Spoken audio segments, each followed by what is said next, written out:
하나님 말씀은 히브리서 9장 말씀입니다.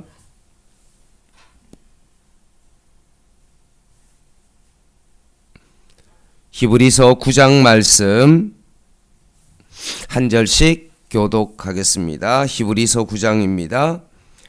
첫 언약에도 섬기는 예법과 세상에 속한 성소가 있더라.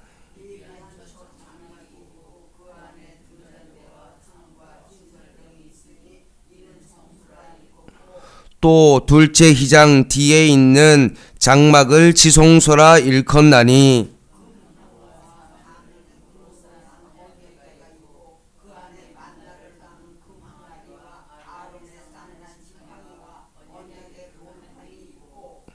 그 위에 속죄소를 덮는 영광의 그룹들이 있으니 이것들에 관하여는 이제 낱낱이 말할 수 없노라.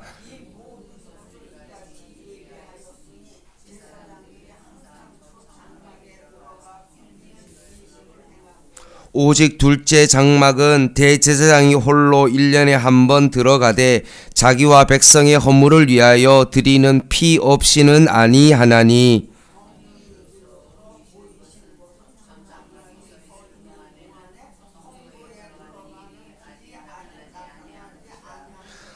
이 장막은 현재까지의 비유니 이에 따라 드리는 예물과 제사는 섬기는 자를 그 양심상 온전하게 할 수 없나니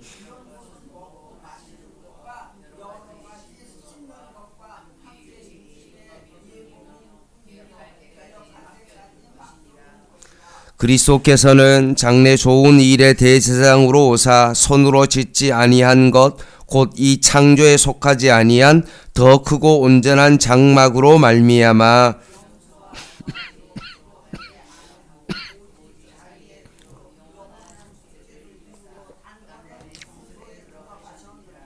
염소와 항소의 피와 및 암송아지의 죄를 부정한 자에게 뿌려 그 육체를 정결하게 하여 거룩하게 하거든.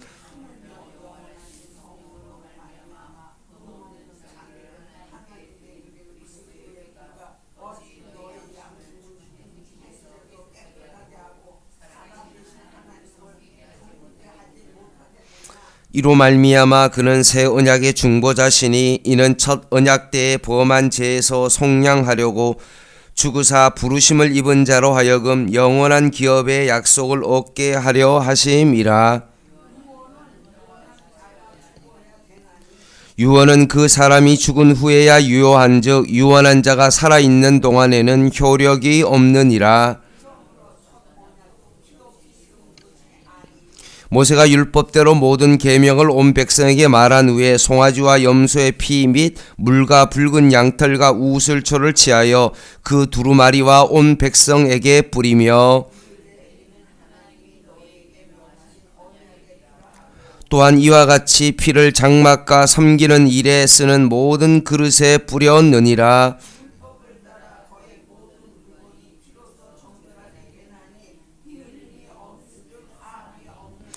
그러므로 하늘에 있는 것들의 모형은 이런 것들로서 정결하게 할 필요가 있었으나 하늘에 있는 그것들은 이런 것들보다 더 좋은 제물로 할지니라.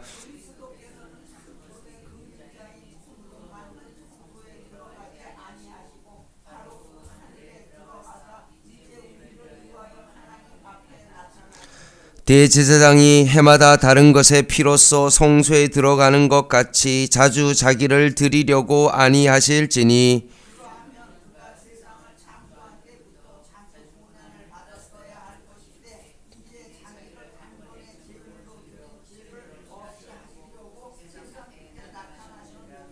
(27절) (28절) 두 절 같이 읽겠습니다. 시작. 한 번 죽는 것은 사람에게 정하신 것이요 그 후에는 심판이 있으리니 이와 같이 그리스도도 많은 사람의 죄를 담당하시려고 단번에 들이신 바 되셨고 구원에 이르게 하기 위하여 죄와 상관없이 자기를 바라는 자들에게 두 번째 나타나시리라. 아멘. 말씀이 좀 어렵지만 좀 설명해 드리겠습니다. 어제 말씀의 8장 6절에 보면 더 좋은 언약의 중보자다라고 말씀드렸어요. 결국 더 좋은 언약, 옛 언약과 비교할 수 없는 새 언약의 중보자이신 그리스도, 예수 그리스도를 의미하고 있는 것입니다. 예수님께서는 구약시대의 제사의식과 비교해 보면 예수님은 대제사장이십니다. 9장 11절 말씀에 보면 그리스도께서는 장래 좋은 일에 뭐라고 되어 있습니까? 대제사장으로 오사라고 되어 있죠. 구약의 제사의식 관점에서 보면 예수님은 대제사장이십니다. 왜 이렇게 예수님을 대제사장에 비유한 이유는 뭐냐 하면 히브리서의 수신자가 유대인이기 때문에 그렇습니다. 그 유대인들이 예수님을 더 밝히 알고 예수님을 더 깊이 알기 위해서 그들에게 예수님을 정말로 잘 설명하기 위하여 그들이 알고 있는 대제사장과 예수 그리스도를 비교함으로 말미암아 예수 그리스도의 그 우월성을 증명하기 위하여 이 말씀을 하고 있는 것입니다. 그러면서 구약의 대제사장과 지금 예수님을 대제사장이신 예수님을 비교함으로 말미암아 과연 같은 점은 뭐고 차이점은 무엇인지를 지금 말씀하고 있습니다. 자, 1절 말씀, 9장 1절 말씀을 보면 첫 언약이라고 나옵니다. 이것은 무엇을 의미하냐 하면 8장에서 살펴봤던 옛 언약이죠. 그러면 옛 언약과 새 언약을 지금 비교하고 있는데 우리가 8장에서 살펴봤던 것처럼 옛 언약이 만약에 무흠하였다면 아무런 문제가 없었다면 새 언약이 필요가 없는 거죠. 옛 언약이 아무런 문제가 없었다면 더 좋은 언약의 중보자 되신 예수 그리스도께서 필요가 없게 되어졌다는 말씀입니다.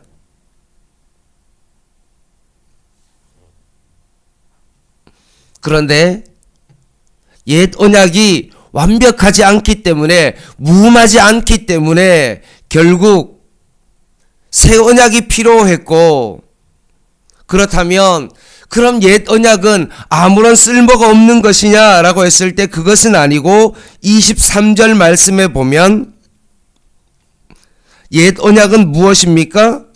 모형이고 24절에 보면 옛 언약은 결국 그림자의 역할을 했기 때문에 그렇습니다. 그러면서 이 그림자요 모형과 같은 옛 언약과 비교함에 따라서 구약시대의 성막과 제사의식을 통해서 지금 옛 언약을 설명하고 이 옛 언약을 설명함을 통해서 새 언약의 중보자 되신 예수 그리스도를 밝히 드러내고 있는 것입니다. 1절을 한번 보겠습니다. 첫 언약, 옛 언약에도 뭐가 있습니까?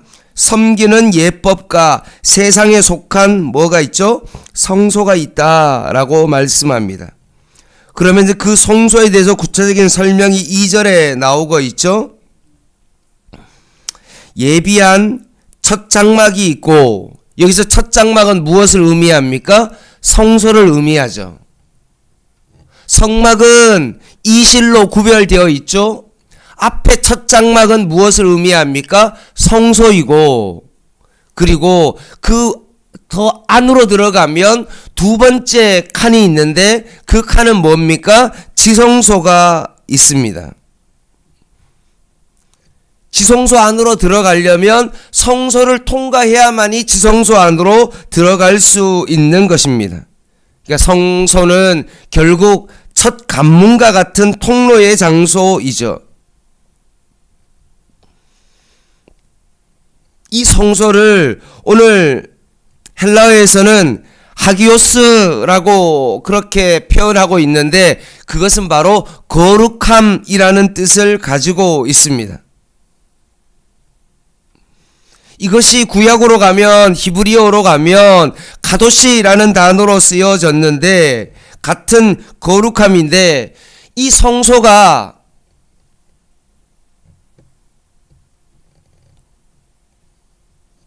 하기오스라는 요 단어가 지성소라는 요 단어로 쓰이면 어떻게 되어지냐 하면 이 거룩함이라는 단어가 2번 쓰이고 있다는 것입니다. 성소가 거룩하면 지성소는 어떻습니까? 거룩하고 거룩한 장소가 어디입니까? 지성소라는 그런 의미를 가지고 있는 것입니다. 우리나라 말 성경으로 거룩한 장소를 성소라고 표현했고 거룩하고 또 거룩한 장소를 지성소라고 표현을 했던 것입니다.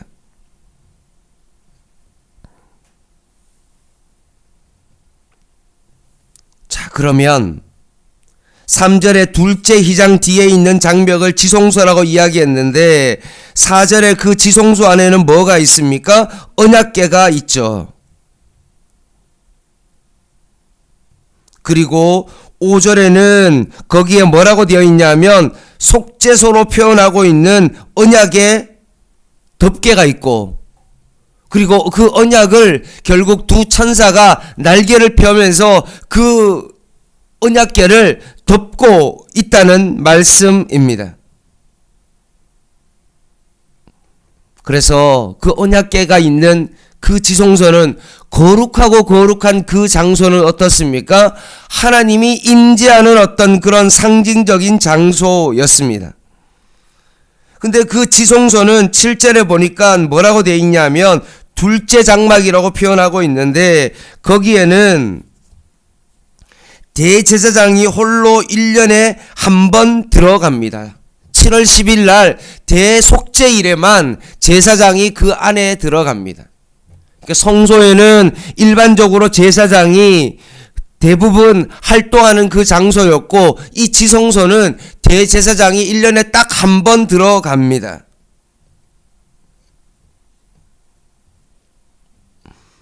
들어가는 이유는 뭡니까? 7절 하반절에 나와 있죠. 자기와 백성의 허물을 위하여 드리는 피 없이는 아니하나니라고 되어 있습니다. 자신과 백성의 속죄를 위하여 피를 가지고 들어가는 곳이 바로 지성소입니다. 그런데 이 행위는 대제사장이 불안하고 백성들이 불안하기 때문에 1년에 한 번씩 반복적으로 드려야 되는, 물론 피를 가지고 들어갔지만 한시적인 피였다는 것입니다. 그런데 12절 말씀에 한번 볼까요? 염소와 송아지의 피로 하지 아니하고 뭐라고 되어 있습니까? 오직 자기의 피로 영원한 속죄를 이루사 단번에 성소에 들어가셨느니라. 구약의 대제사장은 1년에 한 번씩 자기와 백성의 그 죄 때문에 피를 가지고 매년마다 들어갔지만, 그리고 그가 들어가서 지성소에 들어가서 그 피를 뿌림으로 말미암아 백성들의 죄를 단번에 이루셨던 것처럼 예수님은 짐승의 피가 아닌 자기 자신이 제물이 되어서 자신의 피를 흘리셨고, 대제사장은 동물의 피를 가지고 동물을 잡아서 가지고 갔지만 영원한 대제사장인 예수님은 어떻습니까? 자기 자신이 희생제물이 되었다는 것입니다. 구약의 대제사장은 일시적인 어떤 그런 피지만 반복적인 어떤 그런 짐승의 피를 잡아야 되지만 예수님은 영원한 유효한 보혈의 피를 드림으로 말미암아 이 피가 완전하기 때문에 더 이상의 피는 필요 없는 구약시대에 대제사장이 1년마다 들어가는 그 제사의 그 행위를 완전히 예수 그리스도께서 십자가의 죽으심으로 말미암아 완벽하게 종결지었다라고 히브리서는 고백하고 있습니다. 9절 말씀을 한번 볼까요? 이 장막은 현재까지의 뭐라고 말합니까? 비유다. 결국 구약시대의 장막은 예수 그리스도의 구속사역을 예표하는 상징이었다.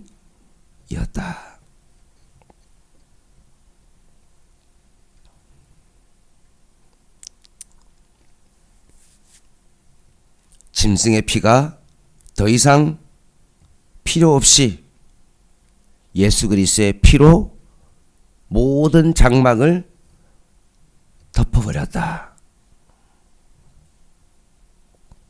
그래서 2000년 전에 예수 그리스도께서 피를 흘리심으로 말미암아 과거와 현재와 미래의 모든 것들에 대한 속죄함을 이루셨다 라고 말씀합니다.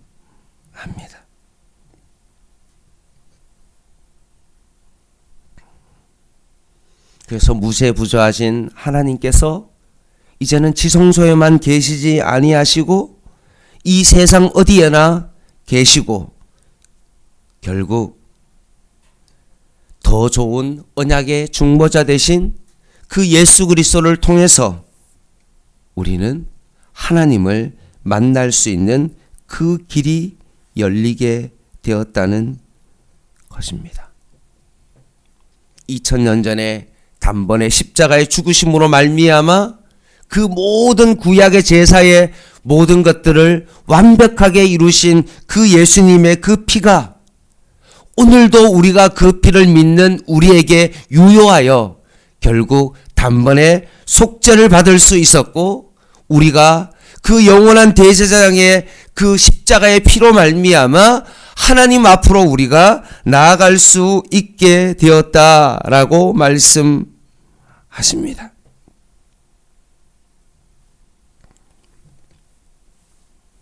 구약의 대제사장이 피를 가지고 1년에 한 번 들어갔을 때 자기와 백성들의 그 죄 때문에 들어가서 그것을 드림으로 말미암아 그들의 죄가 한 번은 해결받았던 것처럼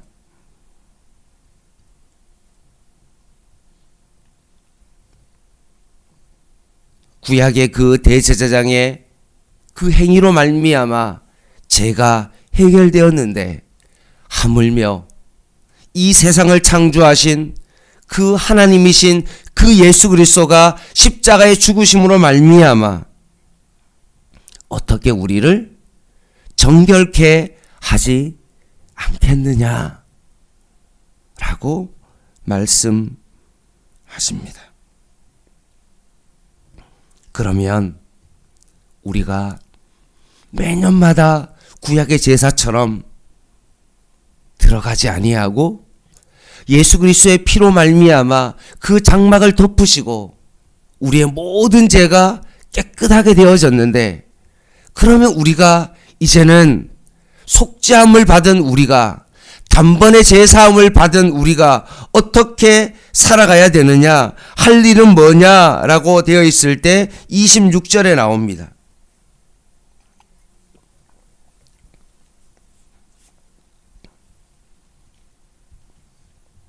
26절 그리하면 그가 세상을 창조한 때부터 자주 고난을 받아야 할 것이로되 이제 자기를 단번에 제물로 드려 죄를 없이 하시려고 뭐라고 되어 있죠? 세상 끝에 나타나셨느니라.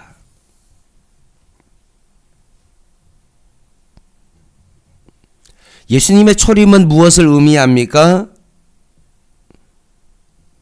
사람들을 구원하시려고 단번에 속죄의 피를 흘리시고 성소의 휘장을 찢으시고 아론의 후손 대제사장직을 폐지하시고 오직 더 좋은 언약의 중보자가 되기 위하여 이 땅 가운데 초림하셨다는 거예요. 그런데 이제 두 번째 오시는 그때, 재림의 그때 26절 표현으로 의하면 세상 끝이 분명히 있다는 것입니다.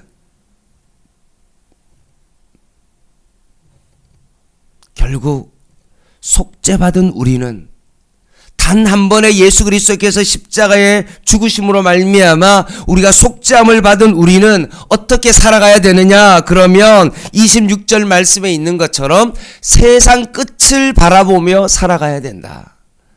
주님의 다시 오심을 기다리며 살아가야 된다는 말씀입니다. 그래서 27절 말씀에 사람에게 개인에게 있어서는 뭐가 있습니까? 죽는 것, 종말이 있고 결국 그 후에는 심판을 결코 피할 수 없다라고 말씀하면서 죽음과 심판을 생각하는 자는 어떠해야 됩니까? 주님의 재림을 소망하는 자가 되어야 된다. 그래서 28절 말씀에 있는 것처럼 죄와 상관없이 자기를 바라는 자들에게 두 번째 나타나시리라 라고 말씀하시면서 주님의 재림을 기대하며 살아가야 된다는 것입니다. 시간이 갔지만 조금 설명을 좀 덧붙이겠습니다. 과연 우리가 재림을 기다린다는 것이 무엇인지에 대한 것을 좀 설명을 드리기 위해서 구약 제사를 좀 설명드릴게요. 1년에 딱 한 번 제 대제사장이 지성소 안으로 들어갑니다.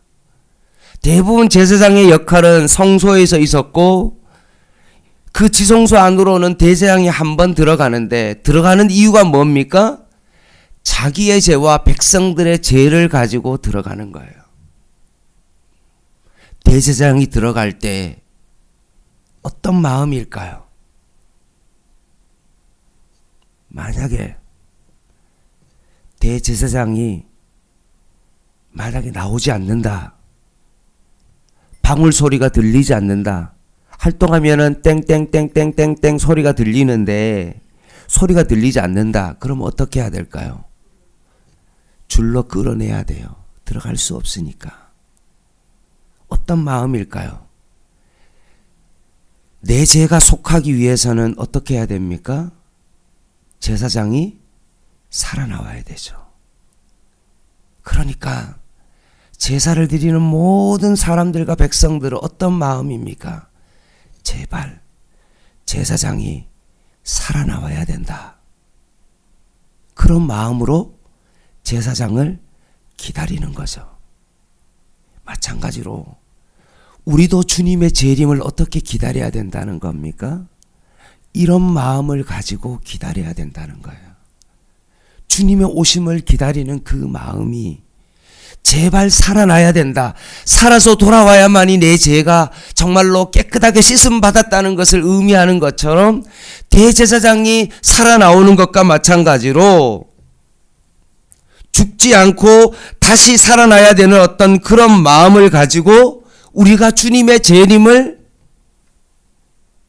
기다려야 된다는 것입니다.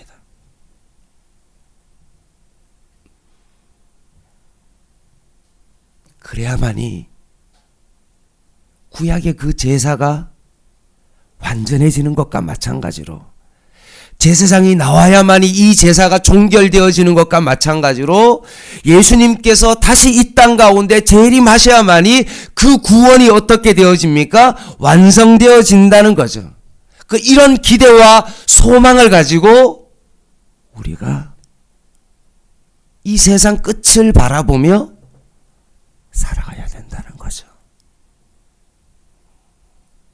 이 세상에서 내가 누릴 거 다 누리고 세상의 향락에 빠져서 살아가는 것이 아니라 주님의 오심을 오히려 조금 더 늦게 오기를 원하고 바라는 마음으로 살아가는 것이 아니라 나를 위해서 단번에 십자가의 죽으심으로 말미암아 나의 죄를 해결하신 그 예수 그리스도의 그 속죄를 이제는 완벽하게 이루는 그날을 바라보며 내가 오늘을 살아가는 것입니다.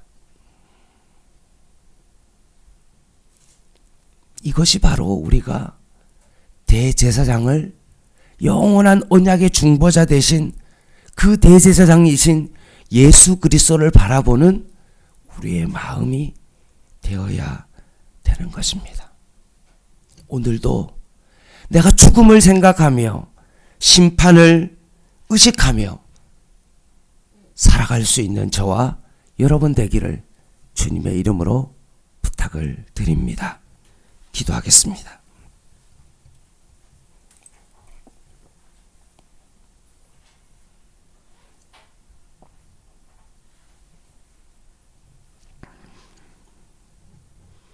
하나님 아버지, 속죄함을 받은 우리들이 이제는 구원받았으니 내 마음대로 내 뜻대로 이 땅 가운데 살아가는 저희들 되지 않게 하여 주시고, 이 구원을 완벽하게 이루시기 위하여, 종결짓기 위하여 이 땅 가운데 다시 오실 그 주님을 기대하며 오늘을 살아가게 하여 주시옵소서. 아버지께서 나를 부르시고 의롭다 하시고 나를 하나님의 자녀 삼으시고 완전한 그 영화의 자리에 이르기까지 다시 한번 우리들의 삶이 주님 앞에 거룩하고 또 거룩한 하나님의 백성으로 오늘을 살아가게 하여 주시옵소서. 예수님의 이름으로 간절히 기도드립니다. 아멘. 오늘 7시 반에 수요 예배 있습니다. 개인 기도 하시겠습니다.